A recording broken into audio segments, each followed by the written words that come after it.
اعوذ باللہ من الشیطان الرجیم بسم اللہ الرحمن الرحیم فإن خفتم ألا تعدلوا فواحدة أو ما ملكت أيمانكم ذلك أدنى ألا تعولوا وآتوا النساء صدقاتهن نحلة فإن طبن لكم عن شيء منه نفسا فكلوه هنيئا مريئا۔ سورہ نساء کی آیت نمبر 4 میں یہی کل سبق میں چل رہی تھی، اس کا کچھ حصہ باقی تھا۔ پہلے تو آپ یہ آیت پڑھ لیجئے تاکہ اس سے جو نصیحت نکلتی ہے وہ آپ کے سامنے آ جائے۔ اور پھر ایک لوگ ہندوؤں کا اور دوسرے لوگوں کا ایک بہت بڑا اعتراض ہے قرآن کریم کی اس آیت پر، اس کا جواب بھی انشاءاللہ آ جائے۔ ترجمہ: اور اگر تم اس بات کا احتمال ہو کہ تم یتیم لڑکیوں کے بارے میں انصاف نہ کر سکو گے تو اور عورتوں سے جو تم کو پسند ہو نکاح کر لو۔ تو یہاں پر یہ بات کیا ہے کہ نکاح کرنے میں یتیم کے ساتھ انصاف جب نہیں ہے تو ان کے ساتھ نکاح نہ کیا جائے۔ اگرچہ مسئلہ یتیم کا ہے یہاں پر، لیکن قرآن نے ایک رول بیان کر دیا کہ اگر انصاف کا خوف انصاف نہ کرنے کا خوف ہو تو اب تم کو چاہیے کسی اور سے نکاح کرو۔ ایسی صورت میں بعض مرتبہ ایک آدمی کا کسی عورت سے دل ہی نہیں ملتا، اب گھر والے زور دے رہے ہیں اس سے شادی کرنے پر، تو اب ظاہر سی بات ہے امید یہی ہے کہ اس کا حق ادا نہیں کر پائے گا، کیونکہ جب اس کا دل ہی اس سے نہیں ملے گا تو اس کا حق کیسے ادا کرے گا۔ اسی طریقے سے لڑکی ہے،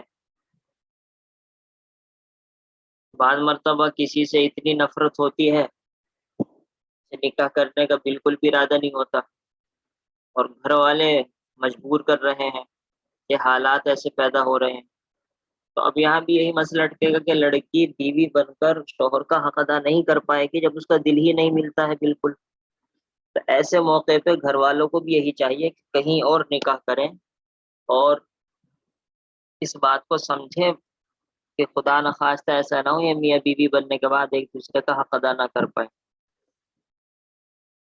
اس سے مسئلہ بھی آج کا دور میں حل ہوتا ہے کہ جو نعوذ باللہ ناجائز تعلقات لڑکے اور لڑکیوں میں قائم ہو جاتے ہیں تو اس میں گھر والے تیار نہیں ہوتے بعض مرتبہ، اور لڑکے اور لڑکی تیار ہو جاتے ہیں، تو ایسے میں خیر لڑکے اور لڑکی کی ایک طرح کی یہ غلط بات بھی ہے کہ وہ ماں باپ کی بات نہیں مان رہے، تو لڑکے اور لڑکیوں کے لیے تو یہی حکم ہے کہ وہ ماں باپ کے اوپر اس چیز کو چھوڑ دیں، اپنی رائے ظاہر ضرور کر دی جائے، اس میں کوئی حرج کی بات نہیں ہے، کسی شرم کے راستے سے اپنی رائے ظاہر کر دیں، اس میں کوئی حرج کی بات نہیں ہے۔ اور کہیں اگر بات آ رہی ہے اس میں آپ کو اچھی طریقے سے اطمینان نہیں ہے، کمی محسوس ہے، تو اس کو بھی ظاہر کر دیا جائے اچھے طریقے سے، یہ اس میں بھی کوئی غلط بات نہیں ہے۔ ظاہر سی بات ہے مرد اور بیوی دونوں کو پورے زندگی گزارنی ہے، تو خدا نخواستہ وہی بات اگر دل نہ مل پائے تو پھر کیا ہوگا، تو اس وجہ سے ظاہر کر دینی چاہیے۔ لیکن لڑکے اور لڑکیوں کا اڑ جانا ایک ہی بات پر، اور کیسا بھی ہو ماں باپ بالکل تیار نہ ہو اور بالکل حقیقت میں وہ مناسب بھی نہ ہو، بس ناجائز چکر میں پھنس کے جب آدمی اندھا ہو جاتا ہے، جیسا کہ کہاوت مشہور ہے حبک الشیء یعمی ویسم، جب تم کسی چیز سے محبت کرنے لگتے ہو وہ تم کو اندھا کر دیتی ہے، وہ تم کو بہرا کر دیتی ہے۔ جب تم کسی چیز سے محبت کرتے ہو نا تو وہ تم کو اندھا کر دیتی ہے اور بہرا کر دیتی ہے، تم کو کچھ دیکھتا ہی نہیں ہے، کہ بس یہ سوچتے ہے کہ یہ چیز مل جائے چاہے اس کا آ کر نقصان ہی اٹھانا پڑے بعد میں۔ تو ایسا بھی لڑکے اور لڑکیوں کو اندھا نہیں ہونا چاہیے، ایک نارمل مائنڈ اور دماغ کے ساتھ سوچنا چاہیے، اور ماں باپ کو بھی نارمل دماغی کے ساتھ سوچنا چاہیے. ایسا نہیں ہے کہ وہ بھی ہٹ درمی پر آ جائیں اور یہ کرے کہ جو ہم کریں گے وہی ہوگا، چاہے لڑکی کی اگلی زندگی خدا نخواستہ خطرے میں پڑ جائے. اب تو ایسے واقعات بہت پیش آتے ہیں. لوگ مسائل پوچھتے ہیں کہ ایک جگہ زبردستی لڑکی کا کر دیا اور وہ چند دنوں کے بعد ہی وہاں سے چلی گئی، اور نعوذ باللہ جہاں اس کو جانا تھا وہاں چلی گئی. یہ تو خیر بہت ہی زیادہ بے شرمی بے حیائی کی بات ہے ایک مسلمان لڑکی سے. اس کا تصور کرنا یہ تو بہت ہی زیادہ ناممکن سی بات ہے. وہ تو بالکل ہی بے حیا لڑکیاں ہوتی ہیں جو اس طریقے سے گھر چھوڑ کر بھاگ جاتی ہیں. تو میں نے درمیانی راستہ آپ کو بتلایا ہے کہ رائے ظاہر کر دی جائے شرم کے ساتھ، لیکن اس کے اوپر پھر شور نہ مچایا جائے، اور زیادہ اس کی بنیاد پر لڑائی جھگڑے نہ گھر پر ہونے چاہیے. اور ماں باپ کو بھی یہ بات سمجھنی چاہیے، چاہے لڑکی اپنی رائے ظاہر کرے چاہے لڑکا اپنی رائے ظاہر کرے. اولاد کو بھی یہ بات سمجھنی چاہیے کہ ماں باپ ہمارے حق ہی میں کہیں گے، اور ماں باپ کو یہ بات سمجھنی چاہیے کہ اولاد ہی کو اصل رہنا ہے آپس میں، تو ان کی بھی رائے کا خیال رکھنا چاہیے. فیصلہ تو ماں باپ ہی کے ذمے ہے، لیکن ماں باپ کو ان کی رائے کا احترام ضرور کرنا چاہیے، یہ ہماری شریعت کہتی ہے. اور یہ بات اس وجہ سے چلی ہے یہاں پر کہ اس آیت میں یہ آ چکا ہے کہ انصاف اگر نہ کر سکتے ہو تو تم کہیں اور شادی کرو. تو وہی بات کہ اگر کہیں بنیادی طور پر دل نہیں مل رہا ہے یا کوئی بھی وجہ ہے تو بے فائدہ لڑکی کو پھنسا دینا وہاں پر، اور وہ پوری زندگی وہاں پر خود اس کے اوپر ظلم ہوتا رہے یا وہ دوسرے پر ظلم کرتی رہے. یہ ماں باپ کی جہالت ہے اور کچھ نہیں. بعد مرتبہ دیندار ہمارے سامنے ایک واقعہ ہے، اتنی دیندار لڑکی ہے، اللہ عالم سن رکھا ہے، ہمیں تو کوئی لینا معلومات نہیں ہے، اور وہ چلی گئی کہیں اور. اب یہاں تک کے واقعات پیش آتے ہیں کہ ان کے گھر والے ہی بتلا رہے تھے کہ ان کے ساتھ ایسا معاملہ کیا جاتا ہے کہ وہ بالکل مجبور ہو جاتی ہیں.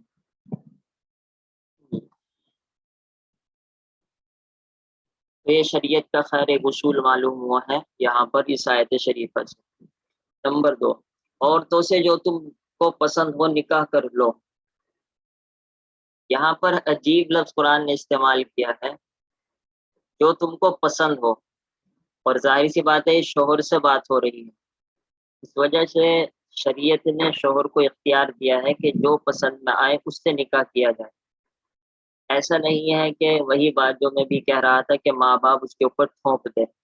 خاص طور سے شوہر کو لڑکے کو اس بات کا زیادہ اختیار دیا جاتا ہے. اس کی وجہ یہی ہے کہ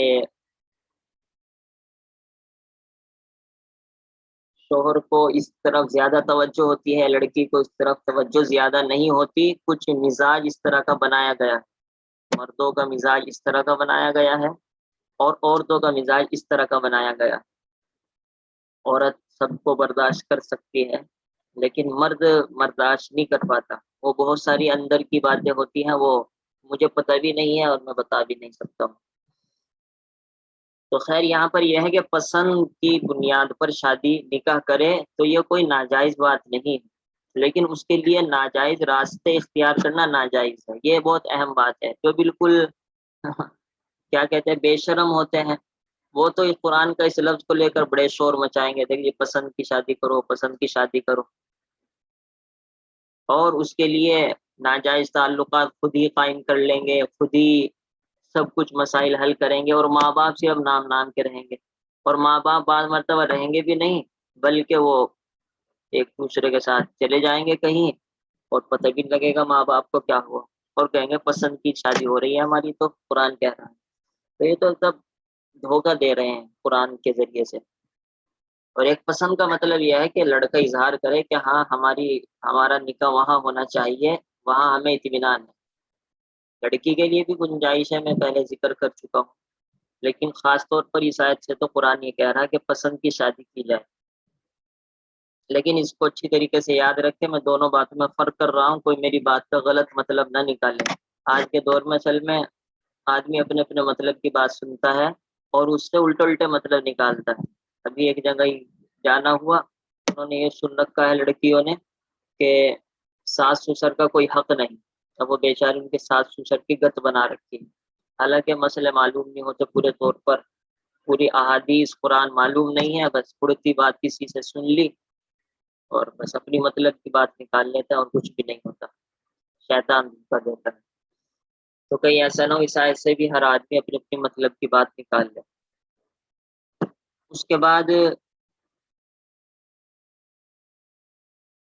یہ ہے کہ پسند کی بنیاد کیا ہونی چاہیے، تو حدیث شریف میں ہے تنکح المرأة لأربع لمالها ولحسبها ولجمالها ولدینها فاظفر بذات الدین تربت یداک، کہ کسی بھی لڑکی سے کسی بھی عورت سے شادی جو کی جاتی ہے عام طور پر 4 وجہ سے کی جاتی ہے، خاص طور سے عربوں میں اور عام طور پر پوری دنیا میں۔ لی مالیہا، اس کے مال کی وجہ سے، لڑکی والے اگر مالدار ہوں گے تو آج کے دور میں تو یہ رہتا ہے جہیز بہت زیادہ دیں گے اور مال کو دیکھ کر آدمی مائل ہو جاتا ہے۔ نمبر 2 لی جمالیہ، خوبصورت اگر لڑکی ہوگی تو بعض مرتبہ غریب بھی چل جاتی ہے اور خوبصورت کی بنیاد پر شادی کی جاتی ہے۔ نمبر 3 ولی حسبیہ، پہلے تھا یہ خیر، حسب یعنی عالی خاندان، اونچا خاندان ہے اس کا، اس کی بنیاد پر اس سے شادی کی جاتی ہے، یعنی اخلاق با اخلاق لوگ ہیں، خاندانی شرافت ان کے اندر موجود ہے۔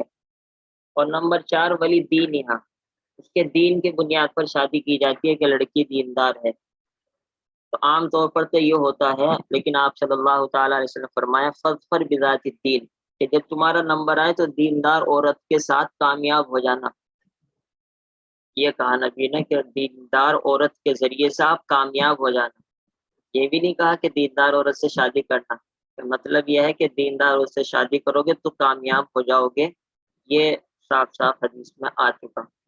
قریبت یدا، اگر تو دیندار عورت کے ذریعے سے شادی کرنے میں کامیاب ہو جائے گا تو تیرے مزے آ جائیں گے، قریبت یدا کے ایک محاوری لفظ۔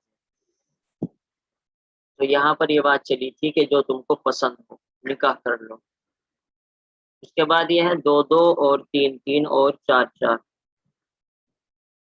اس پر تفصیل سے بحث تو تفصیل میں آ جائیں گی انشاءاللہ، ہم وہی بات کریں گے۔ اتنی بات یاد رکھنی چاہیے عورتوں کو، لڑکیوں کو، کہ شریعت نے ایک وقت میں 4 بیویوں سے شادی کرنے کی اجازت دی ہے، اور اس میں ایک بیوی سے اجازت لینے کی بھی شرعاً ضرورت نہیں ہے۔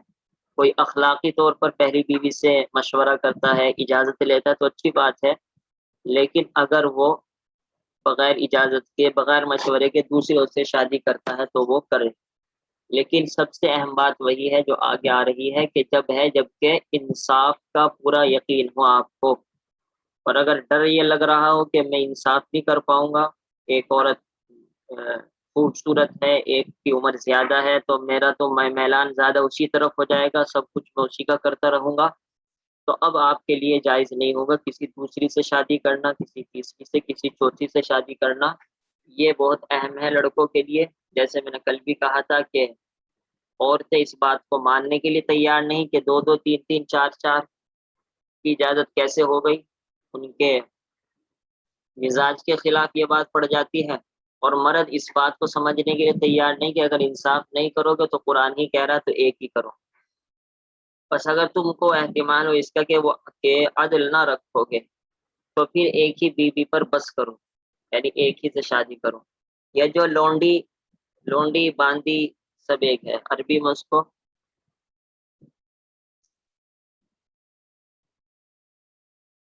کیا کہ امتن، الف میم بولتا، امتن باندی، جو لونڈی تمہاری ملک میں ہو، ملک کہتے ہیں ملکیت، انڈر میں ہو، وہی صحیح ہے۔ اس کی تفسیر تو آ چکی کہ اگر انصاف کا خطرہ ہو تو ایک کرو، اور اگر ایک کا بھی انصاف حق ادا نہیں کر پاؤ گے تو پھر باندی سے کرو، اس میں زیادتی نہ ہونے کی توقع قریب تر ہے، زیادتی نہ ہونے کی یعنی ظلم ہونے کی توقع، امید قریب تر یعنی زیادہ امید ہے، کہ 4 کے مقابلے میں ایک کرو گے تو بالکل زیادتی نہیں ہوگی کیونکہ ہے ہی ایک، اور اگر ایک آزاد کا بھی حق ادا نہیں کر پاؤ گے تو باندی سے کرو، کیونکہ اس کا حق پہلے ہی سے کم ہے، کچھ اس کا آقا مدد کر دے گا، کچھ اس کی طرف سے کم فرمائشیں ہوں گی، تو اس طریقے سے آپ بچ جائیں۔ اب یہ بحث آ جاتی ہے کہ وہ ہندو بھی اور دوسرے مذہب کے لوگ بھی یہ کہتے ہیں کہ اسلام نے ایک سے زیادہ چار کی اجازت دی ہے، تو یہ انصاف کے خلاف ہے، اور یہ ایک طرح سے عورت پر زیادتی ہے کہ ایک طرف چار عورتیں اور ایک طرف ایک مرد۔ اس کا جواب بہت سارے جواب ہیں، اصل مسلمان کے لیے تو اتنا ہی جواب ہے۔ دیکھیے، ایک تو ہے آپ کا مائنڈ، آپ کی نالج، آپ کا ذہن، اور ایک ہے اللہ تعالیٰ کا علم اور اللہ تعالیٰ کی نالج اور اللہ تعالیٰ کا تجربہ، اللہ تعالیٰ کا فیصلہ۔ اب ایک پاگل سے پاگل یہ بات نہیں کہہ سکتا کہ میری نالج زیادہ ہے۔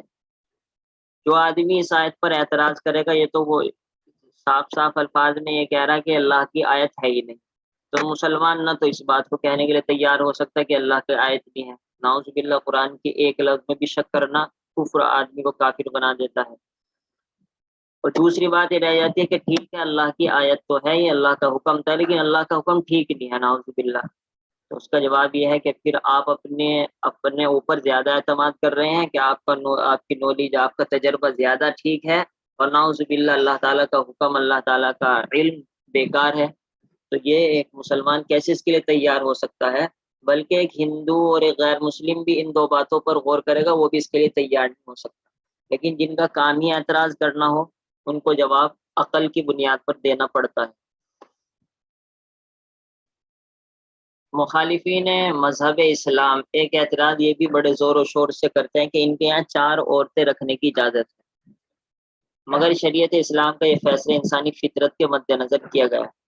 اب یہاں پر اس کی وجہ بیان کی جائیں گی، اس میں تھوڑی شرم کی بات بھی آئے گی، لیکن میں پڑھتا چلا جاؤں گا۔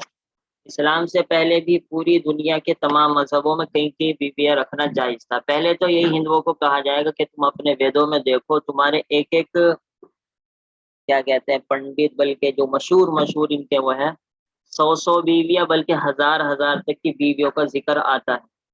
اب ظاہر سی بات ہے، جو آدمی 1000 بیوی سے شادی کرے گا اس کا مقصد صرف لذت لینا ہے اور کچھ نہیں ہے، اور کچھ نہیں ہو سکتا۔ چار کی بنیاد تو بہت ہے، چار پر شریعت نے حد اسی وجہ سے لگائی ہے کہ زیادہ اگر کرو گے تو پھر اب وہ انصاف ناممکن ہو جائے گا، کیونکہ چار کی حد اسی وجہ سے رکھی ہے کہ مرد کے اندر اللہ تعالیٰ نے اتنی صلاحیت تو دی ہے کہ وہ چار کو برداشت کر سکے، اس کا جسمانی حق بھی ادا کر سکتا ہے، اس کا مالی حق بھی ادا کر سکتا ہے، لیکن چار کے بعد اس کی ہمت ایک طرح کی ختم ہو جائے گی، اور پھر ظاہر سی بات ہے عورتوں کا نمبر بھی بعد میں آئے گا، تو اب چار سے زیادہ کی اجازت نہیں، تو یہ بھی انصافی کا حکم ہے۔ جیسے ایک طرف تو 1 کلو کا باٹ ہے، اور ایک طرف 4 تھیلیاں ہیں، ایک ایک پاؤ کی 250 گرام کی، تو دیکھنے میں تو یہ کہیں گے آپ کہ ایک طرف ایک دوسری طرف 4، تو ایک انصاف نہیں ہے، ادھر بھی ایک ہونا چاہیے ادھر بھی ایک ہونا چاہیے۔ لیکن یہ بتاؤ بھائی، ایک ہی آدمی جب 1 کلو کا ہے اور دوسری طرف 250 گرام کے 4 ہیں، تو وزن تو برابر ہے۔ تو جب اللہ تعالیٰ ہی نے بیوی کے اندر، مرد کے اندر 4 گنا صلاحیت رکھی ہے بیوی کا حق ادا کرنے کی، تو اس کے اعتبار سے اس کو 4 دے دیے ہیں تاکہ برابر انصاف ہو، کیونکہ اس کو اندر حق ہے، اس کو انصاف کرنے کا اللہ تعالیٰ نے اس کے اندر صلاحیت رکھی ہے۔ تو ایک تو یہ جواب ہوا۔ دوسرا جواب ان کے مذہب کی بنیاد پر دیا جائے گا کہ آپ کے مذہب کے لوگ تو 100 تک کرتے تھے، تو ان کا کیا ہوگا؟ ان پر اعتراض کرو، اپنے ان کو چھوڑو، ان ویدوں کو غلط قرار دو۔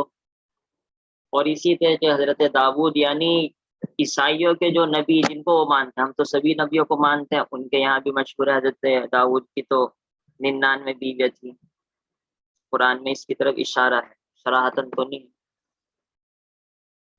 تو اس کو اگر عقل کی کسوٹی پر پرکھا جائے تو بھی اس کی صاف اجازت معلوم ہوتی ہے۔ تو پہلا جواب تو یہ ہوا کہ ان کی کتابوں سے جواب دیا جائے گا، کیونکہ پوری دنیا میں عورتوں کی تعداد مردوں سے زیادہ ہے۔ اگر ایک شادی کی اجازت ہوتی تو باقی عورتوں کو بلا نکاح کے زندگی گزارنی پڑتی۔ یہ دوسرا جواب ہوگا کہ پوری دنیا میں اگر آج بھی سروے کیا جاتا ہے تو ایک عورتوں کی تعداد زیادہ ملتی ہے. اگر ایک سے ایک کی شادی ہوگی تو دوسری عورت کا کیا ہوگا؟ ظاہر سی بات ہے کہ وہ نعوذ باللہ بغیر شوہر کے زندگی گزارے گی. اور ایک عورت اچھی طریقے سے سمجھ سکتی ہے کہ بغیر شوہر کے زندگی گزارنا کیسی موت ہے. اس سے تو بہتر ہے کہ وہ کسی اور تو کے ساتھ ہی رہ لے، یعنی پہلے سے جہاں ایک بیوی رہتے ہو. اور بعض مرتبہ ایسا ہوتا ہے کسی شوہر کا انتقال ہو گیا، طلاق دے دی. اب کوئی کنوارا لڑکا اس سے شادی کرے پہلے ہی نمبر پر، جو مشکل ہوتا ہے. ہر آدمی چاہتا ہے کہ اس کو بغیر طلاق دی ہوئی ملے. تو اب یہ بیچاری اللہ کا کرنا ایسا ہوا کہ 6 مہینے کے بعد طلاق ہو گئی نعوذ باللہ. یہ 6 مہینے کے بعد شوہر کا انتقال ہو گیا، کنوارا کوئی رشتہ مل نہیں رہا ہے. اب کیا کیا جائے؟ یہی صورت ہے کہ بھائی جس کے پاس ایک عورت پہلے سے ہے وہ اگر تیار ہوتا ہے اس سے شادی کر دی جائے. کم سے کم یہ بیچاری پوری زندگی تنہائی کے ساتھ گزارے. اس سے تو بہتر ہے کہ وہ اپنے شوہر کے ساتھ زندگی گزارے اور سارا حق سارا خرچہ شوہر اس کا ادا کرے. تو یہ بھی ایک سب دنیا والے دیکھتے ہیں، ایسے واقعات پیش آتے ہیں، تو اس بنیاد پر بھی شریعت کی اجازت رکھی گئی. اسی طرح مرد میں قوت شہوانی عورت سے زیادہ ہوتی ہے. اور پھر عام طور پر عورت 40-50 سال کی عمر میں کچھ بچے جن کر تقریباً بے شہوت ہو جاتی ہے. مرد اس عمر میں اچھا خاصا جوان ہوتا ہے، اس کا جوش کرم رہتا ہے. اس کے علاوہ عورت کی جوانی میں بھی بہت سا، یہ تو چوتھی وجہ ہو گئی، بلکہ تیسری وجہ ہو گئی کہ مرد اور عورت کے مزاج میں فرق ہے. اس کے علاوہ عورت کی جوانی میں بھی بہت سا ایسا وقت آتا ہے جس میں وہ کسی قیمت پر صحبت کو پسند نہیں کرتی. مثال کے طور پر، اور پھر اسلام نے بھی اس وقت میں صحبت کو حرام فرما رکھا ہے. مثلا ماہواری کے ایام میں، پیریڈ کے ایام میں، بچے کی پیدائش کے بعد کے ایام جیسے نفاس کہا جاتا ہے. اور عورت کی شہوت دودھ پلانے کے زمانے میں بھی ٹھنڈی رہتی ہے، جبکہ اتنی مدت مرد کا صحبت سے رکنا بڑا مشکل ہے، خاص طور پر گرم اور ریگستان عرب جیسے ملکوں میں. تو یہ 5ویں وجہ ہو گئی جس کی وجہ سے یہ 4 کی اجازت دی گئی. یہ اصل میں اس وجہ سے کھول کھول کر لکھنا پڑتا ہے کہ لوگوں کی طرف سے اعتراض بہت ہوتے ہیں، اور اب مسلمانوں کا ایمان بچانا ہوتا ہے. اب مسلمانوں کو خدا نخواستہ اگر اس آیت پر شک رہا تو وہ ایمان کہاں رہا؟ ایمان تو یہ ہے کہ قرآن کی ایک ایک آیت پر 100% دل مطمئن نہیں، یقین نہیں. اب جب آدمی کو کسی اللہ کے حکم پر اطمینان نہیں رہے گا، شک پیدا ہو جائے گا. اور کتنی لڑکیوں کو شک ہے، عورتوں کو شک ہے، اسی وجہ سے اس کو بہت برا سمجھا جاتا ہے. کسی شوہر کے بارے میں اگر وہ سنتے ہیں کہ اس نے دوسری شادی کی تو اس کو بری بری باتوں سے یاد کیا جاتا ہے کہ اس نے دوسری شادی کر دی. حالانکہ اگر وہ انصاف کرتا ہے تو کوئی بری بات نہیں، اور اگر انصاف نہیں کرتا تو پھر تو قرآن اس کو برا کہتا ہے، تو ہم بھی برا کہیں گے اس کو یقینا. اس وجہ سے کھول کھول کر لکھنے پر آدمی مجبور ہوتا ہے. چنانچہ یورپ میں ایک سے زیادہ شادی پر پابندی لگائی گئی تو اس کا نتیجہ یہ سامنے آیا کہ لڑکے اور لڑکیوں کا دوستانہ تعلق بڑھنے لگا اور وہ بلا شادی کے ایک دوسرے سے اپنے خواہشات پورے کرنے لگے. وہاں تو خیر جو کچھ ہو رہا ہے بس اللہ سب بیڑا غرق ہے. وہاں تو ادھر تو میاں بیوی کا کوئی تعلق ہی ان کے یہاں ہے ہی نہیں. اور جو لوگ ایک عورت کے ہوتے ہوئے دوسری شادی نہیں کر سکتے، ان میں سے جن کے آپسی تعلقات صحیح نہیں ہوتے، وہ اپنی دوسری شادی کے لیے عجیب عجیب حرکتیں کرتے ہیں. ظاہر سی بات ہے اگر دل نہیں ملے گا اور دوسری کی اجازت نہیں ہوگی تو وہ کیا کرے گا؟ اپنی بیوی کو مار دے گا. کبھی اپنی بیوی کو زہر دے کر مار دیا، کبھی ڈاکٹروں سے مدد لے کر اس کا خاتمہ کر کے دوسری عورت بسالی وغیرہ، یا پھر طلاق دے دے گا، بالکل گھر اجاڑ دے گا. تو اس سے طریقہ یہی ہے کہ گھر میں رہے اور دوسری کی شادی کر لے تاکہ اس کو شوہر کو دوسری سے سکون ملتا رہے. ان تمام باتوں کے پیش نظر شریعت اسلام نے اجازت دی ہے کہ تم نے استطاعت کہتے ہیں طاقت کو، نہ ہو کہ 4 عورتوں کا مکمل خرچ برداشت کر سکو اور ان میں برابری اور انصاف کر سکو، ان کے تمام حقوق کی صحیح ادائیگی کر سکو، تو ایک وقت میں 4 عورتیں رکھ سکتے ہیں. اگر یہ اجازت نہ دی جاتی تو اندیشہ تھا کہ مرد زنا میں مبتلا ہو جاتے. چنانچہ جن لوگوں کے دل میں خوف خدا نہیں، وہ آج بھی زنا جیسے گناہ میں ملوث ہو جاتے. یہ ایک مسئلہ رہ جاتا ہے کہ آپ صلی اللہ تعالیٰ علیہ وسلم نے وہ 4 سے زیادہ 9 تک کی اور 11 تک کی اجازت ہے. تو انشاءاللہ یہ بات ہی میں آئے گا. چل یہ مسئلہ بھی 22ویں پارے میں آئے گا انشاءاللہ. ہم وہیں پڑھیں. سبحان اللہ وبحمدہ، سبحانک اللہم وبحمدک، نشہد ان لا الہ الا انت، نستغفرک ونتوب الیک. سبحان ربک رب العزة عما یصفون وسلام علی المرسلین والحمد للہ رب العالمین. اللهم صل على سيدنا مولانا محمد وعلى ال سيدنا مولانا محمد وبارك وسلم.